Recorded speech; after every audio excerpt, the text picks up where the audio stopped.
morning, SHC. Happy Tuesday, and welcome to our 20th episode. I'm Mia Franceschi, and this is SHC Live. Now for our top stories. In athletics news, the California Department of Public Health released updated guidelines for youth sports this past Friday, notably that outdoor sports may be allowed to play in the purple tier, provided teams meet specific requirements such as weekly COVID testing and informed consent. San Francisco Department of Public Health has to weigh in on the state guidelines in order for these new guidelines to be permitted in the city and county of San Francisco.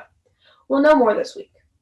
While the news is promising for outdoor sports, the state also moved volleyball into the most restrictive tier, the yellow tier, possibly dealing a knockout blow for boys volleyball, which is likely to have its second consecutive spring season canceled due to the pandemic. Next, our resident meteorologist, sophomore Kalia Gotland. Hi SHC, this is Kalia Gotland, back with your weekly weather report. The average temperature this week is going to be 61 degrees. It'll be partly cloudy on Tuesday and Thursday. I recommend that you wear a jacket. And now back to Mia with the rest of the news. Thanks, Kalia. With a super special walkathon announcement, here's Miss Hip.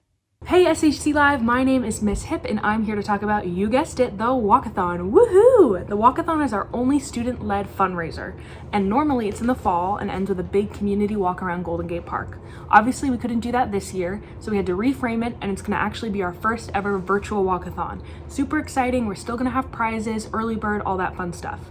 I'm gonna be sending you guys a lot of information in the coming weeks.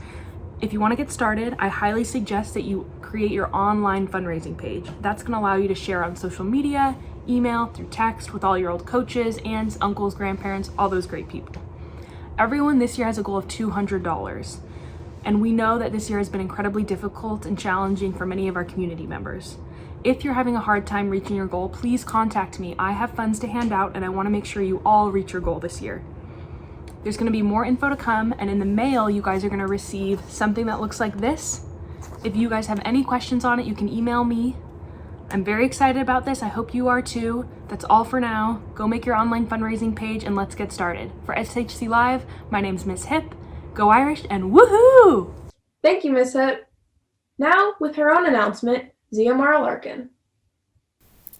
Interested in giving a TED Talk? Are you passionate about an idea that you feel needs to be shared with the world? TEDx Youth at SHC is currently looking for a few more students who are eager to share an impactful message with their community. If you have an idea in mind and are interested in giving a TEDx talk, then email tedx@shcp.edu or Miss Lorenz at klorenz@shcp.edu. Thank you and go Irish. Thanks, Ziamara. This week's LaSalle Vincentian Words of Wisdom brought to you by freshman girls basketball coach and English teacher, Mr. Knapp.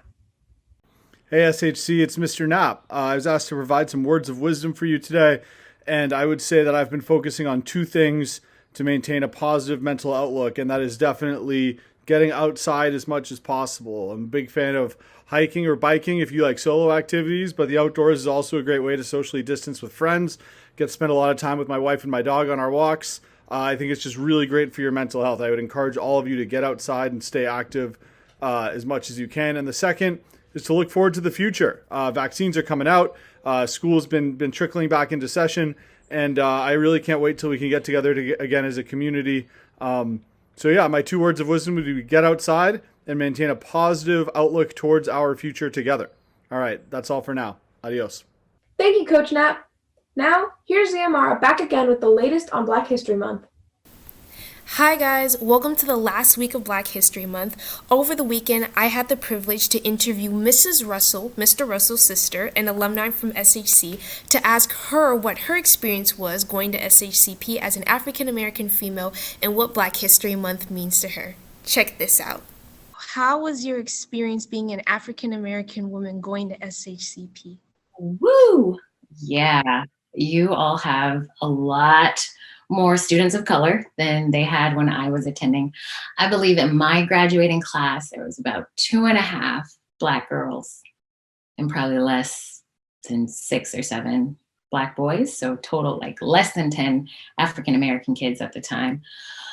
It was something I was used to, being like one of the only African American students in your class. And I was okay with that. It just wasn't a super comfortable place to be all the time or truly bring your whole self to school. And don't get me wrong, I had great friends of many different backgrounds and ethnicities, and I was grateful to learn from them. But there is something about having, those mirror experiences where you have people that look like you and talk like you and come from your same neighborhood. I didn't even have any African American teachers, I don't believe either. This week's theme is, drumroll, Current and Future Excellence. We are celebrating Black world changers who are making an impact today in this world.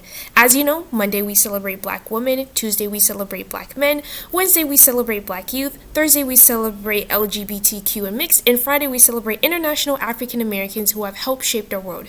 Check out our movie on Friday and our lunchtime games. Also, keep your eyes open for our scavenger hunt happening this weekend. Finally, follow us on social media at SHC_BSU. And in honor of Black excellence, happy Black History Month. Thanks, Yamara. Go give the BSU a follow. Next up, our weekly Emerald bit from Atessa Anoshiravani. Hey SHC, I'm Tessa Anoshiravani, current events editor for The Emerald. Amanda Gorman's poem for the presidential inauguration on January 20th made her an immediate sensation. The Hill We Climb held millions captive as the 22-year-old recited verses imbued with wisdom, hope, and a call to action. SHC students were certainly captivated by her as well and have opinions on why she's gotten so popular. Aside from being an excellent poet, sophomore Reese Chu thinks that Gorman offers a new perspective. Senior Kyla Lopez adds that she's someone the youth can relate to in politics. More than anything, Amanda Gorman's inaugural poem offers hope for the new administration, from her diverse background to her powerful words. You can learn more about Gorman's childhood speech impediment, the inspiration for The Hill We Climb, and SHC's take on her words in my article. For The Emerald, I'm Tessa Anoshiravani. Thanks, Atessa. Make sure to check out The Emerald at shcpemerald.org. Since the start of quarantine almost a year ago, many people have found comfort in adopting pets into their families. Here are sophomores Caitlin Ju and Alyssa Ved talking about theirs. Hi, this is Caitlin, and this is my dog Katsu. He is a Shiba Inu and he is 4 years old. We have spent a lot of time together over quarantine and he makes me happy. Hi, I'm Alyssa, and this is Chloe Fong's dog, Ollie. He's 5 years old and he's turning 6 next month. He's a French bulldog and he's been sleeping a lot lately and playing with his toys. He goes on a lot of walks and loves to hang out with Chloe. Chloe calls him Chuckles. And for SHC Live, I'm Alyssa Ved. And I'm Kaylin Ju. Thanks, Caitlin and Alyssa. Do you want us to feature your pet? Send us a video at shclive@shcp.edu and you may see your pet in an upcoming show. That's all for week 20. To leave you, here's some footage of the moving of this historic Victorian house cruising through the streets of San Francisco at a whopping 1 mile per hour. I'm Mia Franceschi, and I'll see you next week. Stay safe and remember your moose antlers. Live Jesus in our hearts forever.